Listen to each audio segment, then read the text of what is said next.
All right, guys, we're on chapter 17. In chapter 16, Marty and Grace were making their way through the jungle. They found Bo, the monkey, and got her in her harness. And Wolf and Dr. Lee are on their way to rescue them and they're going to meet up at this tree house near Lake Tele. All right, chapter 17, the Loboco Village. Marty and Grace watched with envy as Bo swung through the branches overhead, sporadically swooping down to grab Petey and take her for a joyride through the lush green canopy. Below, where the twins were, was not nearly as pleasant, with thorns stabbing their skin, vines tripping their feet, and the boggy ground trying to swallow them. The boggy ground trying to swallow them. For the first few hours, Marty was able to keep up a running monologue about the hippos, elephants, monkeys, and the other animals they came across from his vast store of memorized wildlife documentaries. After a while, though, he fell silent. It was all he could do to swing the machete and keep the sweet bees from crawling under his netting and up his nose.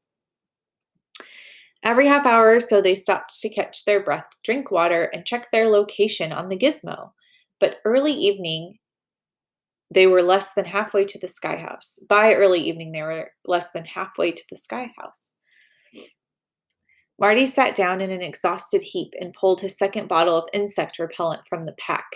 You know, he said, slathering the smelly juice on his face beneath the netting, if I were to jump in that swamp, I bet the amount of poison on my skin would kill every fish in there. Crocs, too. He was certain that under her netting, Grace was the same sweaty mess as he was. She lifted the veil to take a drink of water. She was barely sweating. What's the matter with you? I'm carrying the little pack, and I haven't been swinging a machete all day. Marty thought that by the time he would be carrying her as well as the big pack. That doesn't quite explain it, does it? He wiped his face with a dry shirt and wrung it out. If I were stark naked, carrying nothing, I'd still be sweating like Victoria Falls. Maybe you haven't noticed, but it's a little hot in the jungle. Okay, that was a cool simile there. I'll still be sweating like Victoria Falls, the waterfall. That's funny. I've noticed, Grace said. Grace admitted with a worried expression. Ever since we got here, something strange has been happening to me. Like what? I can't explain it. I just feel, she tried to think of the right word, comfortable, I guess. In that case, you can use the machete when a branch cracked to their right. Marty put his finger to his lips and the binoculars to his eyes. Unbelievable, he whispered. It's an okapi.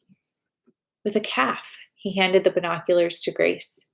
About 50 yards away was the most unusual animal Grace had ever seen. It had a long, muscular neck, big ears, a beautiful sable brown body, and striped legs. It looks like a short giraffe. That's because it's related to the giraffe, Marty said. The pygmies hunt them for their meat and skin. It didn't become known to science until the 1900s. The first live okapi reached Europe in 1918. Before that, nobody believed they existed. Sound familiar? So the okapi actually used to be a cryptid, but then they actually discovered that it was a real animal. Sounds like another one of your wildlife documentaries, Grace answered. It is, but that's not what I was getting at. The okapi was a cryptid until somebody discovered it. Grace handed the binoculars back to him. There's a big difference between a giraffe and a dinosaur. Laurel said if we saw this area, we'd understand how a dinosaur could hide out for millions of years. Grace looked at their surroundings, the giant trees draped with thick lianas, filled with chattering monkeys and birds, the soft sunlight dappled ground covered with ferns and palms. She didn't think that the area concealed dinosaurs, but she was growing certain there was other secrets hidden among the deep shadows. Secrets she wasn't sure she wanted revealed. We're not going to reach the sky house tonight, are we? De jour, Marty said. In fact, I was just thinking this might be a good place to spend the night. The sky house isn't far as the crow flies, but we're not crows and I'm pooped. Speaking of corvids, he took the gizmo out of his pack and turned it on. The vidcam showed the Humvee pulling into a village next to a river. Marty checked the map. They're at a place called Loboco on the Ubangi River. As Wolf and Laurel stepped from the Humvee, they were surrounded by a large group of laughing, smiling people. The men and boys wore threadbare shorts and t-shirts with more holes than cloth. The women and girls wore sun-faded shirts and had lost their form and color long ago. Several of the older Loboco recognized Wolf. They crowded around him, shouting and pointing at his right leg. They want to know how your leg grew back, Laurel translated. Wolf exposed the miracle by lifting his trouser cuff and showing them his prosthesis. This seemed to excite the Loboco more than if he had grown a real leg back. They all wanted to touch it, which Wolf invited them to do. The last time he had been in the village, he had arrived lying on his back in a crude litter pulled by Masalito. He didn't remember much about the visit because he had been in shock from blood loss, fever, and grief. The Loboco had taken care of him for more than a week until he was strong enough to be moved to a clinic run by missionaries, 200 miles away. Despite his worry and weariness, he was very happy to see these kind people again. They were escorted to an empty hut to rest, before a dinner in their honor with the village elder. Wolf called the twins. He was disappointed at their slow progress, but pleased with how they were holding up. Especially Grace. Laurel had been right. Grace was much tougher than she looked. Grace told him that as soon as Marty finished cooking dinner, they were going to sleep so that they could get an early start in the morning. She suggested that Wolf do the same. He took her advice, which was much easier after seeing how well they were doing, and he awoke a couple of hours later feeling somewhat revitalized. He found Laurel sitting with the village elder outside his hut above the river. After their simple meal, Laurel explained to the elder in fluent Loboco that they had come to find Masalito. He told her that he hadn't seen him in several months, which was not unusual. Masalito only comes out of the forest 3 or 4 times a year to work as a guide. In fact, a little over a week ago, a group of men were here looking to hire him for that very purpose. Ooh, I wonder if the men who came were no Blackwoods men. Wolf did not understand Loboco, but the look of concern on Laurel's face was clear. What did he say? Just a second. She asked the elder how many men were in the group. 4, the elder answered. 3 men from the Congo and an American. I told them that they wouldn't find Masalito unless he wanted to be found. But they crossed the river anyway in the direction of Lake Tele. The elder laughed. Masalito will watch and listen to them unseen.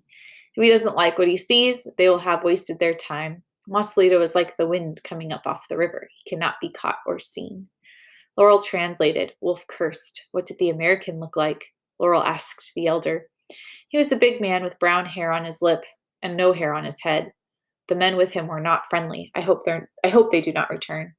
After Laurel translated, Wolf said, Butch McCall.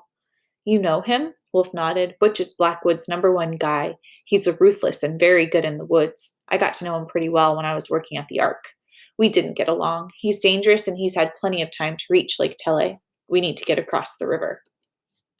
We can't cross at night, Laurel said. We're no good to the children if we drown or die from exhaustion halfway there.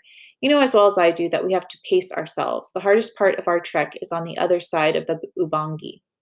But if Butch finds, Laurel put her hand on his, the only people in the world who know the location of the Sky House are you and Masalito. And you, Wolf added. Butch McCall is looking for Masalito and dinosaurs, not children and tree houses. Laurel continued. Grace and Marty should reach Lake Tele tomorrow. I hope you're right. When he got back to his hut, Wolf called them on the gizmo. Hello, Marty answered groggily. Were you asleep? Yeah, I guess so. Something's come up, Wolf said, and told him about Butch McCall. Butch McCall, Marty repeated. We'll keep our eyes open for him. When you get to the Sky House, call Masalito with the Molimo. Wolf explained where it was and how to use it. There's a ladder a couple of trees over from the Sky House. You can use it to get up into the tree. Taped to the bottom rung is a box with a key in it. You'll need it to open the trap door. Got it, Marty said. We'll be crossing the Ubangi early tomorrow morning, Wolf continued. It's pretty rough going on the other side, and we won't be able to stay in touch as much as we have from the Humvee. Fine, Marty said. Is everything all right, Marty? Sure. What could be wrong? Wolf could have given him a dozen answers to the question, but it looked like Marty had dozed off. All right, next time we'll read chapter 18. Bye.